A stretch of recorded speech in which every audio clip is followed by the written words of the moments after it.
All right, everybody, and welcome to BCB Live, the safest station in the nation. Drive safe, Dave here, jumping in the game with you, along with Double Check Dale. How you doing, Double Check? I am doing fantastic. First of all, where did you get the cool thermos? I'm just saying, with the BCB Live logo on it. Because I don't have one, and it just doesn't seem right that Drive Safe Dave doesn't have a cool thermos with a BCB Live logo. Where are you getting this swag, baby? You snooze, you lose, buddy. What is that? I don't know. Where did you get that? Is that Great West? Did you really? Yeah. I don't even know what that means. I thought that was Great West Insurance.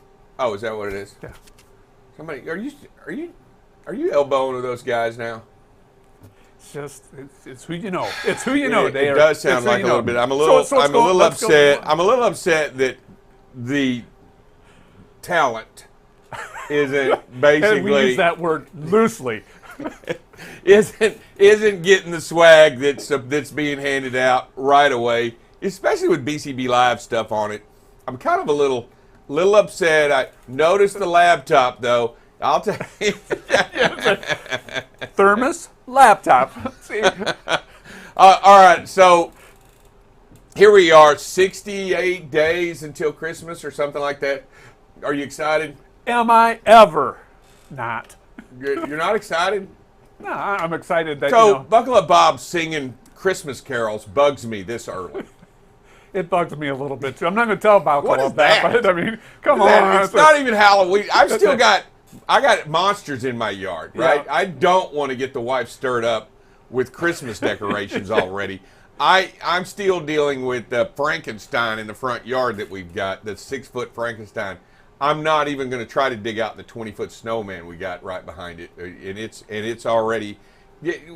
Nobody needs to get her stirred up. He was like, "Oh yeah, it's great. Let's do Christmas carols," and I'm like, "No, don't even start that. I don't even want that to spread to my house." Yeah, let's get Thanksgiving out of the way, or Halloween first, and then Thanksgiving. Yeah, that's about the time you should get prepared. That's the way it's supposed to be, you know. Yeah, I'm telling you, I'm not trying to get the wife stirred up for that because that just makes it hard on the rest of the family.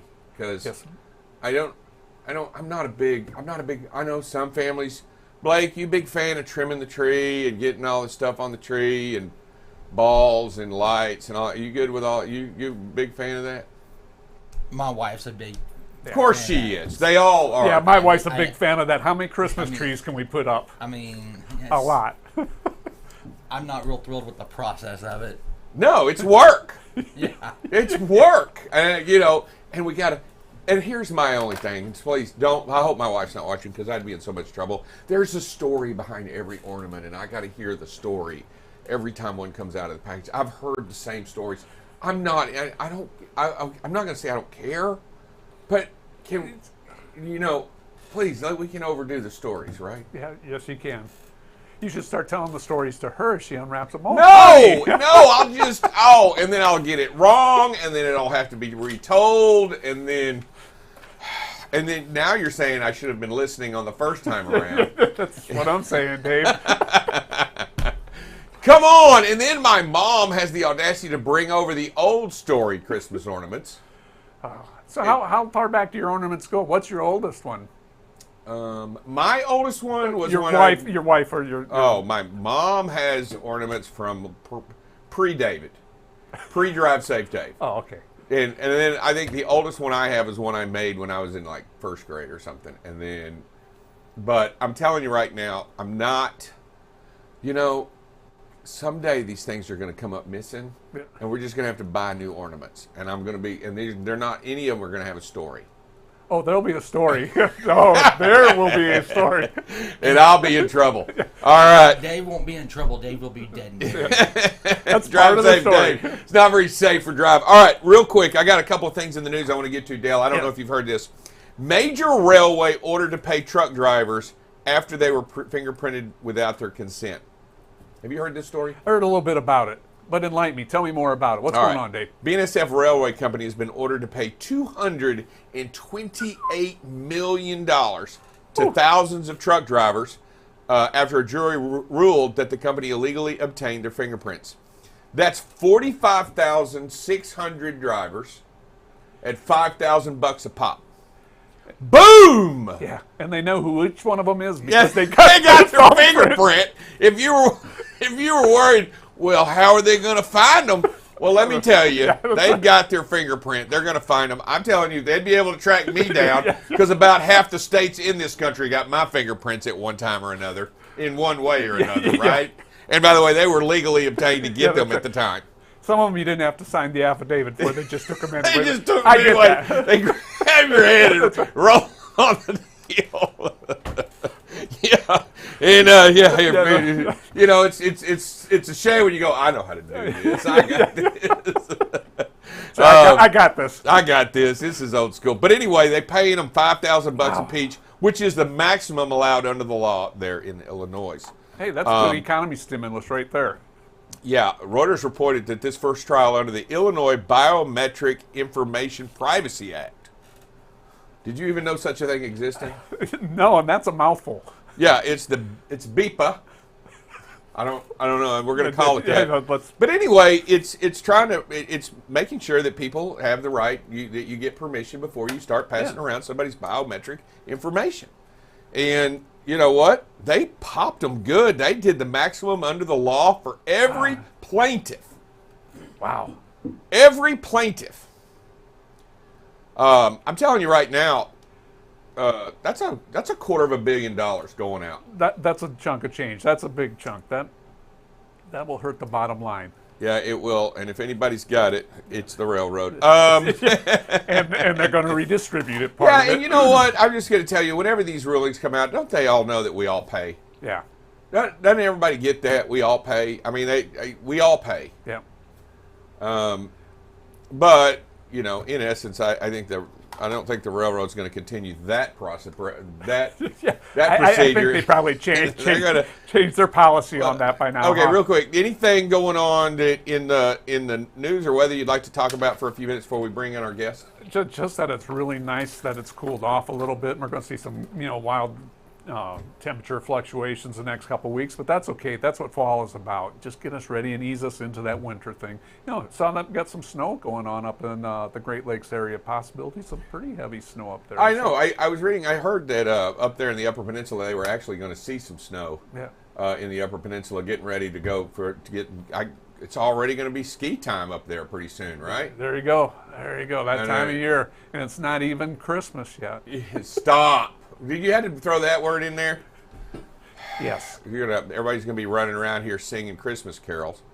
But anyway, it's cooled off a little bit. I know there was some cold weather strip right in the center of the country. I know they had some freezing temperatures far south as, if I'm not mistaken, we're at freezing cold temperatures as far south as Tennessee and I mean, later this week, I think we have a low of 34 predicted. So, I mean, that's pretty. Woo! that's pretty cold right there. So, not to say that to anybody, this is only projected at myself. I'm just going to let y'all know we call that fat boy weather. I'm just letting y'all know that when it's down like that around here, we haven't seen it in a while. I'm tired of sweating everywhere. Yeah. I mean, it's been a long hot here in summer. Dallas, 34 degrees is where it's at. All right. When are we supposed to see that? I'm excited. I might even put on Wednesday or Thursday. I might even put on a windbreaker, but probably not because I like to be, a rebel without a cause. Yeah. It's like Wednesday or Thursday night. Is it really? Yeah, they'll change it by then, but right for now it's 34. So. Brr. All right. I'll tell you what. When we come back, Dale, I'm going to take over the show in just a second. We're going to come back and we're going to talk to Doug Marcello over there at Blue Wire in just a second, right after these messages. What a great guest he is, too. Yeah. You're watching BCB Live, the safest station in the nation. BCB Live covers freight. Here we are now at 21% of record freight being rejected. News. Down in Texas. We're going to talk a little bit about this. We had another $1.5 million seizure. If ever there's a time to do a pre or post trip, it's if you're doing something wrong. Weather, traffic. Hey, good morning, everybody. Welcome to some traffic and weather with Buckle Up Bob. You can kind of see where the visibility can be compromised a little bit. Again, right where that rain is. And most importantly, safety. One of the things that we must do is make sure that safety is the number one thing that we focus on. Going into an intersection, yellow is not the way. That's to clear an intersection, not to enter an intersection. Tune in weekdays from 7 a.m. to 8 a.m. Central Standard Time. You can watch BCB Live through LinkedIn, YouTube, or Facebook. So what are you waiting for? Subscribe today and follow BCB Live.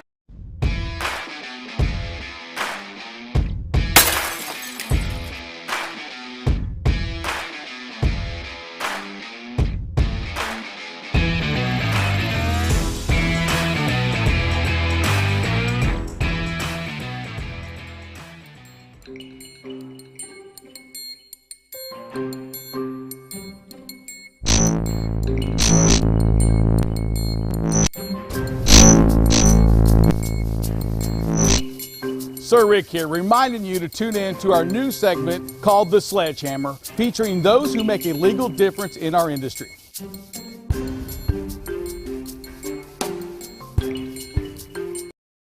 All right, Drive Safe Dave here, along with Doug Marcello, Chief Legal Officer over there at Blue Wire. How you doing today, Doug?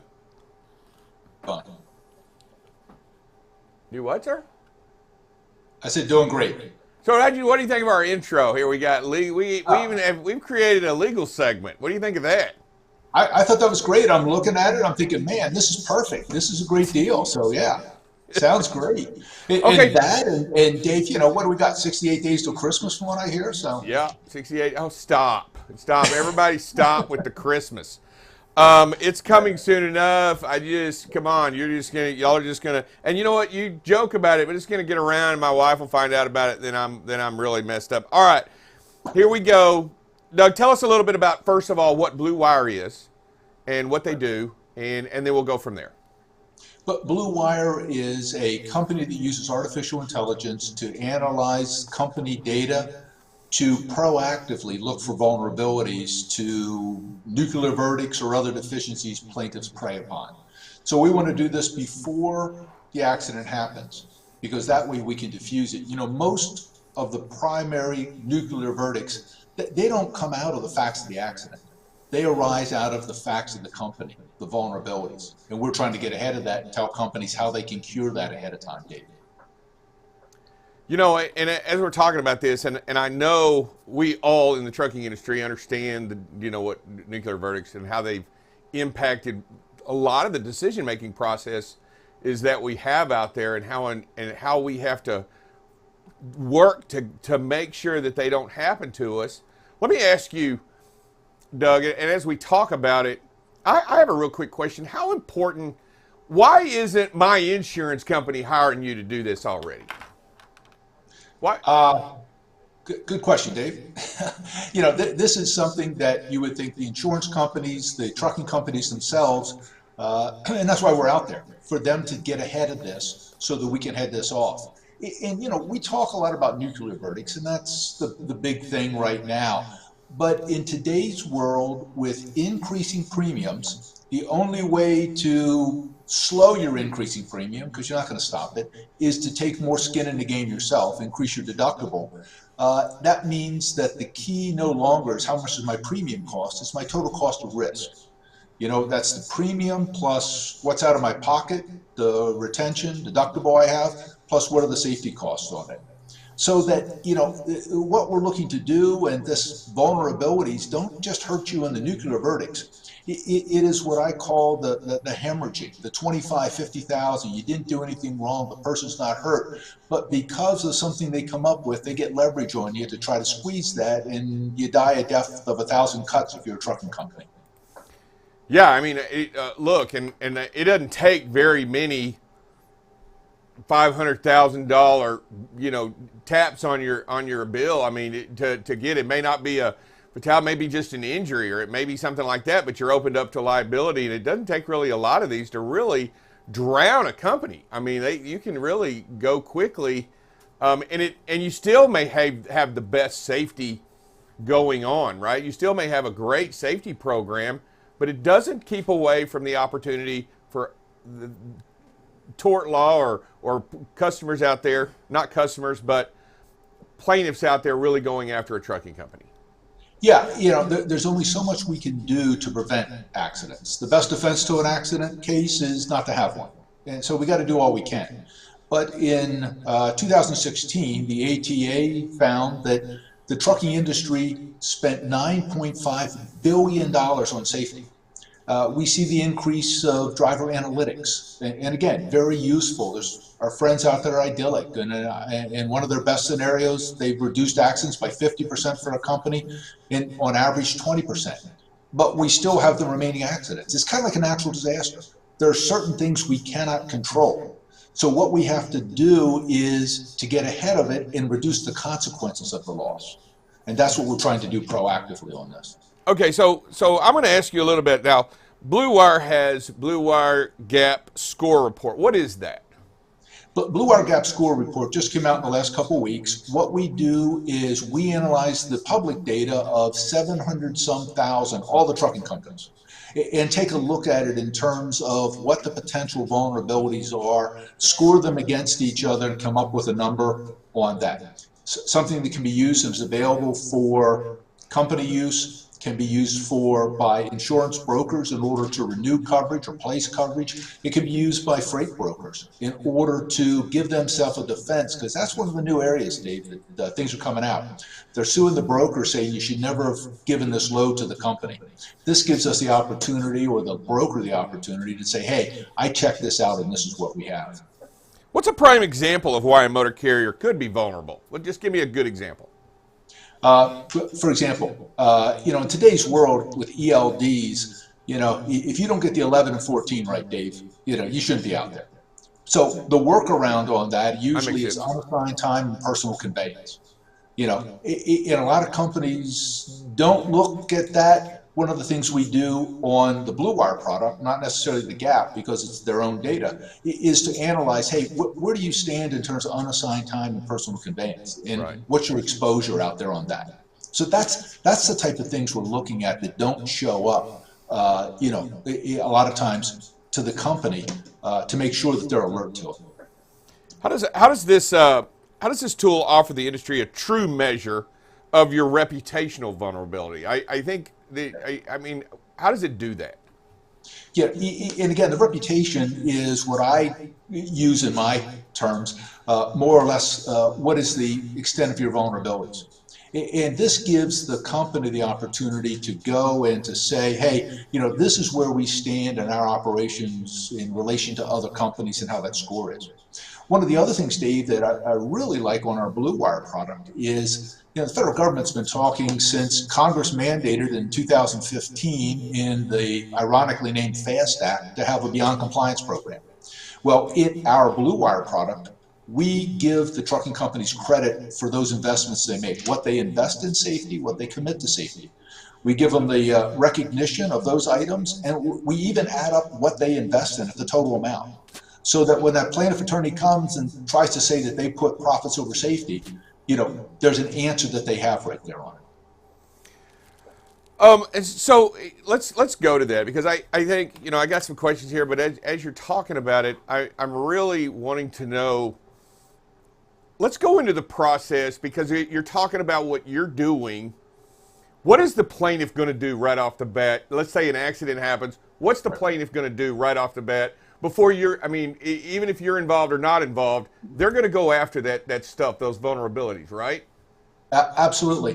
One of the amazing things, Dave, is one of the big pushbacks we get from trucking companies on the Blue Wire product is, gee, we're not sure that we want to know, because if we get the information, we'll have to turn it over to discovery. It's what I call the discovery fallacy. Because the plaintiff attorneys out there, if you Google online, you'll see they're giving courses out there. One of them is entitled Trucks, a Treasure Trove of Data. They go through what you can get off of telematics, how to use it against trucking companies. And what it comes down to is, Dave, either the company's going to write its own narrative and get ahead of this, or they're going to get blasted and letting somebody else write the narrative for them. And that's what we're trying to do, help them get ahead of it. I agree with you 100%. I think jurors and are smart enough to know that you should have known. If you didn't know, you obviously should have known, right? We're past that point of, well, they just didn't know. I think out there, we've got to be real about what we're thinking of when the guy or the gal is in that juror box. It's a different ball game now. They're not they're not going to allow you not to just say, well, please forgive me, I just didn't know, I should have been better at being safe. Yeah, you know, trucks, we used to look at them as mechanical devices. Right now, they're technology devices. Absolutely, you know, 100%. And we're drinking from a fire hose of data off of that. Yep. And I gave a talk at the ATA Safety Conference last spring. Good news, Dave, I'm going to cut the hour and 45 down to like 30 seconds. And it basically is identify what data you have. A lot of companies don't know till after the accident happened. Analyze it. What is the metrics? What are the KPIs in terms of your accident involvement? Manage those, utilize it, and then discipline on it to cut it down. But at least have a story so you can say to the plaintiff attorney, look, and to the jury, we know we have all this data. Here is what we focused on, and here's why. And we analyze that ahead of time before the accident. You know, we sit here and we talk about it, and I'm going to tell you right now, and Doug, I want you to tell me, there are huge financial corporations backing lawyers to go after trucking companies to this day because of the money available. They can invest huge dollars because the reward is there, isn't it? Yeah, legal financing. And again, it's one of those things, you know, you go out there to Google it, and you'll see all kind of resources on it. You know, one company advertises itself as the stock market of litigation. And, you know, you think about it and go like, you know, so somebody is investing in a pursuit of justice. You know, that's what it boils down to, David. And that's what we're up against, is people looking to leverage money by the misfortune of the accidents in these cases.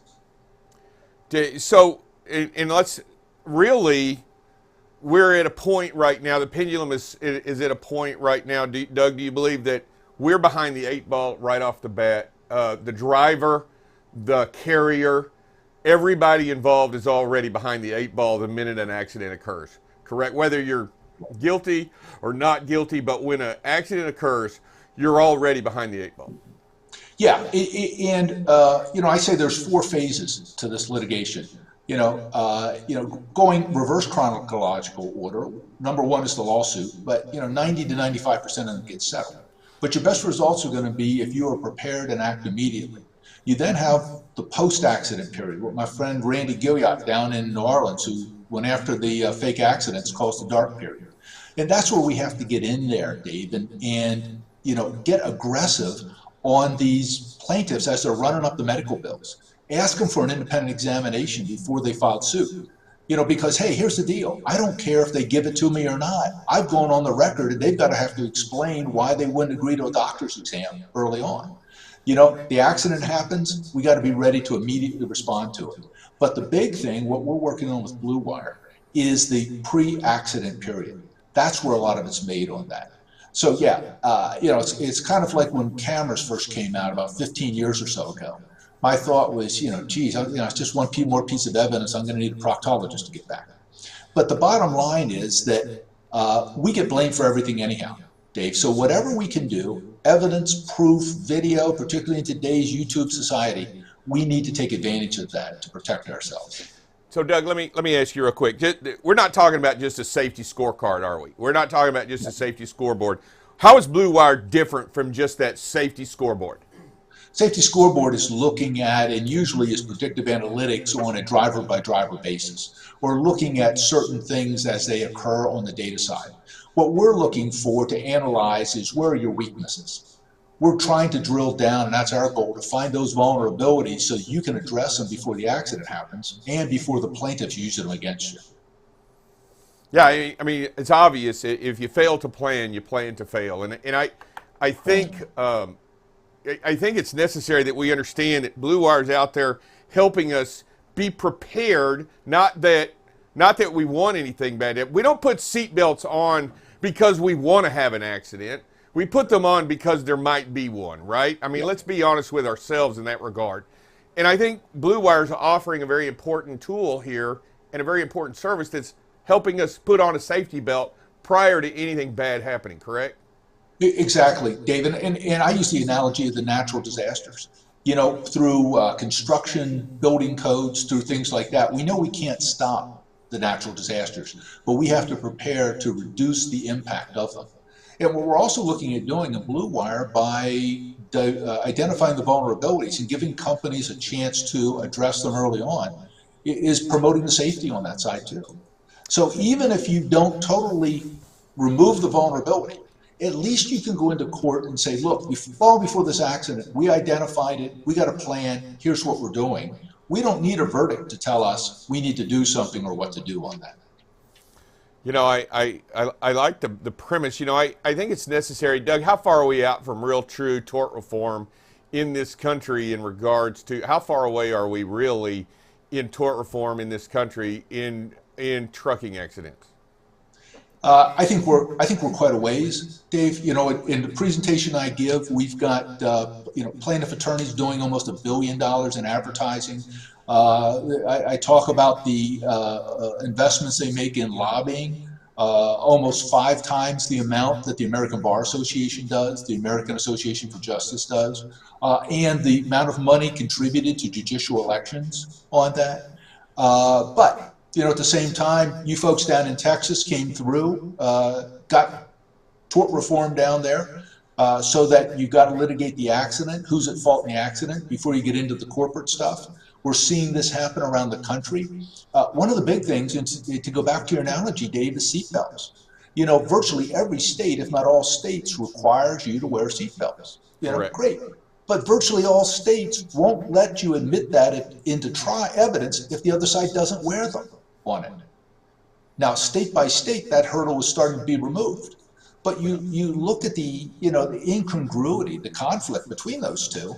If we want to promote the use of seatbelts, then why don't we hold people accountable for injuries that resulted from not using it? You know, one of the suggestions I made here, I'm on the Pennsylvania Motor Truck Board, I said, why don't we treat it the same way we do if somebody doesn't have insurance in Pennsylvania or has limited tort insurance, that you can only sue for economic damages, medical bills, lost wages, period. You know, why should our insurance system, the premiums you and I pay, have to cover injuries because somebody didn't do what the law requires them to do? Absolutely. We hear all these people and we hear everything going along. And I think really we're starting to understand that we all pay in these huge atomic verdicts. I mean, I really don't even think juries realize that they ultimately pay in the box. Everyone pays on these verdicts. And I get it.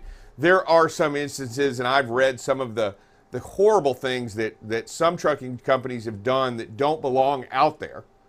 But it has made it really hard for us that do everything that we can to ensure that our guys or gals out there on the road are as safe as they can be. Doug, let me ask you a question. How can Blue Wire effectively help a trucking company, a carrier today, right now, with a phone call? Phone call, we can set you up, give you a demo, get you linked up. It's only to log in and get you set up is less than a couple hours to do it. We can run an analysis of your public data, and with you filling out an online template, get some of your private data so that we can give you the score and identify those vulnerabilities. Get it to you right now, and then plus, we have a recommendation engine who recommends a number of ways that you can address these. Do you ever help with, and I'm just questioning, I know that you're looking at do you help with and I know you have like this dashboard that helps you identify your weaknesses. Do you help correct any of the bad history, or do you help go back in and look at that, or how it's seen by the public? Yeah, what we do on it, Dave, is we have a recommendation engine so that if you have a deficiency in a certain area, the AI generates, here's what your solutions or potential multiple providers. Here's some folks that can help you with this, so that we can not just say, what the problem is, but be part of the solution on that. Nice. And then plus, like I said before, give you credit for beyond compliance, what you do to go above and beyond this. Doug, as you continue to go across the country and identify this and spread the news on getting, I think what y'all are doing is fantastic out there, helping us be better prepared for an eventuality, a natural disaster. I think that's fantastic because God knows we need it, right? And I'm glad, because really the prudent companies that want to be safe, that want to be protected, they're mostly trying to do the right thing as it is, right, Doug? Absolutely. Yeah, like I said, we're spending billions of dollars in our industry in order to improve safety. And I think one of the big things, Dave, and you guys are great at doing this, but I think we got to get it beyond just us in the industry, is who we are and improve this image of trucking. I mean, Absolutely. we were the ones who, when everybody hunkered down, we kept out there and made sure medicine and foods were.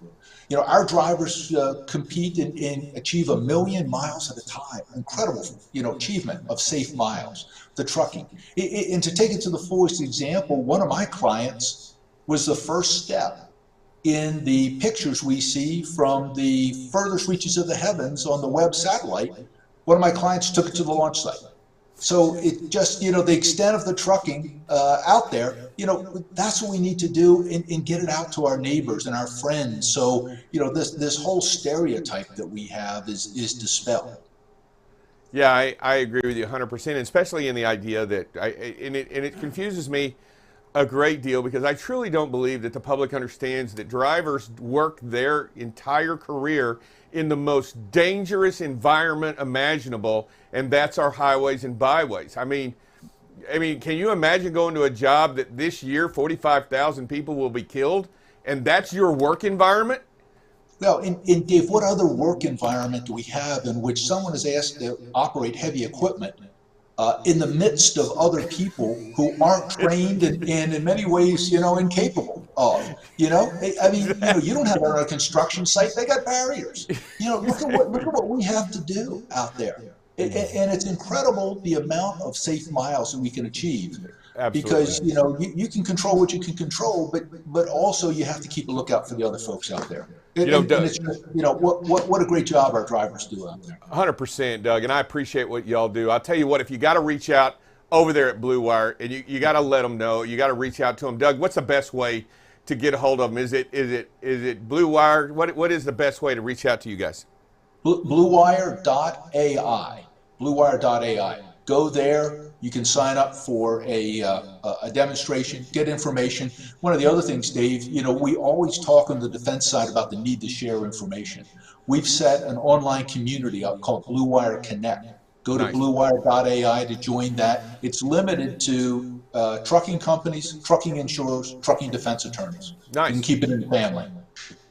Nice. I do appreciate it, Doug, man. And hey, before you get out of here, I want to thank you. I want to tell you how much I appreciate you coming on and let us know a little bit about your product and how good it will help anybody that jumps on. And also, before you leave, I want you to state your name, who you're with, and that you're watching BCB Live, the safest station in the nation. Can you do that? I'm Doug Marcello. I'm with Blue Wire, and I'm watching BCB Live, the safest station in the nation. All right. Thanks, Doug. I do appreciate you. Thanks for coming in. We'll have you again. We'll have you again on soon. All right, that was Doug over there at Blue Wire, man. Fantastic stuff. Good to have a talk with him anytime and every time. Bright guy, smart guy. I guess you have to be that smart to be the chief legal officer, right, Blake? You just got to be super smart. All right, we'll be back in just a second. I'm going to bring in Double Check Dale. We got about 10 more minutes left. We're going to talk a little bit about safety, a little bit about the topic for the week, and we might even watch 1 or 2 videos. We'll be back in just a second on BCB Live, the safest station in the nation.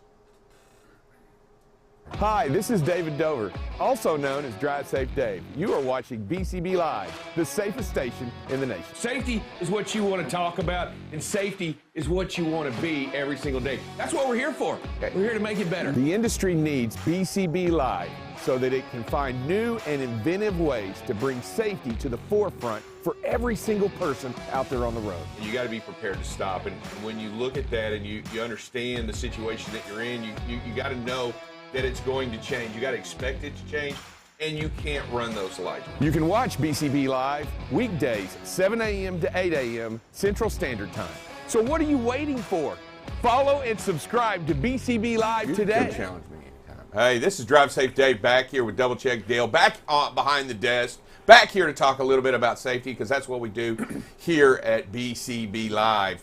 What are we talking about this week? Tell me. We're talking about one of my favorites, right? Yep, trains and railroad crossings. I'll tell you right and now. the dangers of. And they happen way more than you think they do. Yes, they do. Every 3 hours, a person or vehicle is hit by a train in the United States. Every 3 hours. In 2021, there was 2,100, just about 2,200 collisions, 235 fatalities, and almost 700 injuries. Unfortunately, Texas leads the way with the most collisions in 2021 and the most injuries at 58. California had the most fatalities at 35. We've got to take these train crossings seriously. Just because they may not have the active controls on them, be alert. Pay attention to what's going on. Get that big picture. Slow down. Roll your windows down. Listen. Look both ways. You know, we're going to come out. We're going to bring on probably this week. We're going to continue to talk about it. We're going to get some pictures, images. I'm going to show.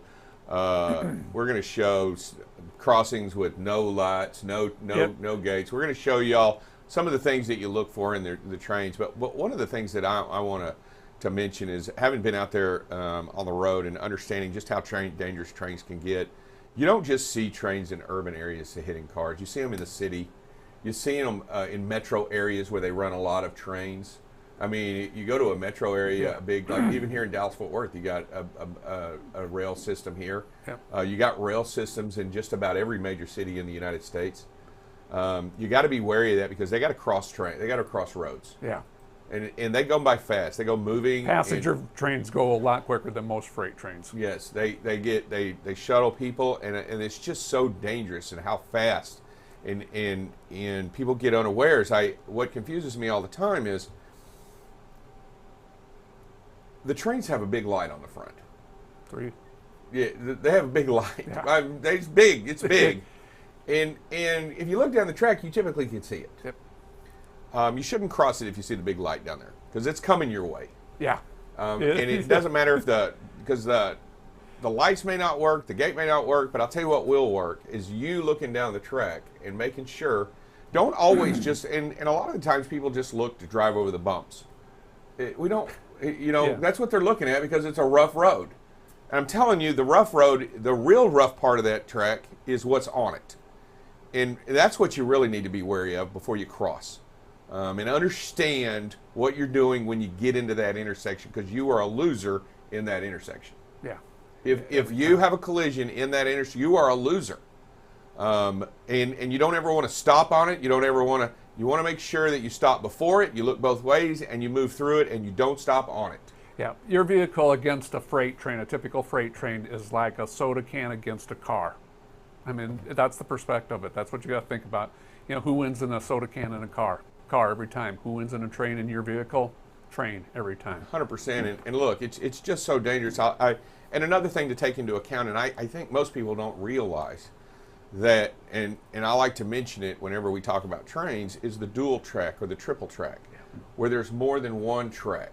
Yeah. Because I have been a personal witness to a train that went by, and the person thought that once the train had cleared them, they proceeded into the intersection, and a train on the outer track was flying through and nailed them. And I was there, I was present, I saw it transpire right in front of me. I was like, where are you going? The train hadn't completely cleared the intersection, and that car was already trying to shoot across. Couldn't see down there because of the length of the train. And their vision was completely blocked, and they got hammered. And I'm telling you, it was a scary scene when that happens. An SUV got nailed, and I'm just telling you, it's not pretty, because that train is unforgiving. So you got to understand how it tracks. We're going to talk about this stuff all week. I can't wait. We're going to talk about signage. Active versus passive grade crossings. We'll talk about one day. Nice. We're going to talk about what else? We got them all week, right? We got it all week, baby. It sounds crazy, but trains could sneak up on you. We were talking about, they're a long ways down, the size that goes with them versus how noisy they are. You think, well, that's a long ways away. They're coming faster than you think. So, yes, they do come fast. And I'm telling you, they're scary, fast. And are you making noise over there? Yeah. And but I'll tell you what, let's jump really quick to a video.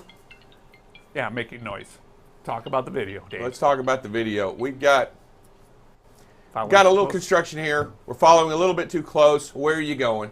Back off. Remember, this car, we're too close to the car in front of us based on the speed, right? Yep. 1001, 1001, 1001. You're too close, right? It's construction. Just slow down. Back off. It's not. You're not going to lose any time by driving 2 miles an hour slower in this construction zone. Yeah, and there's nowhere to go. You can't pass them on the shoulder. No, you're not going to pass. You can't pass them on the left. So just back up, enjoy the ride. All right, here we go. Next video. Again. All right, here we are. We're way too close. However, the one thing I do like about this is the driver corrects. Moves away, finds a clear lane, a clear avenue, and gets out. I get it. Sometimes you get, boom, you're right up on somebody. All right, let me look around. Let me look at the safe. Okay, I'm going to pass on the left, make sure it's clear, and I'm going to move around. Driver reacts accordingly. I like it.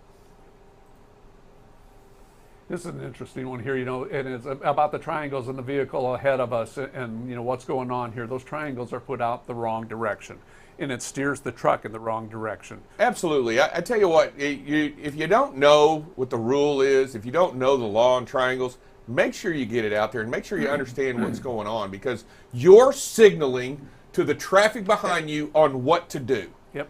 And you're veering traffic off into this intersection, this double white lined area. You don't want to do that. No. It's like having construction zone signage set up wrong. It's steering the traffic the wrong direction. That's exactly what, and you got to understand how to put out, because I'll tell you right here, this is confusing for this driver right here.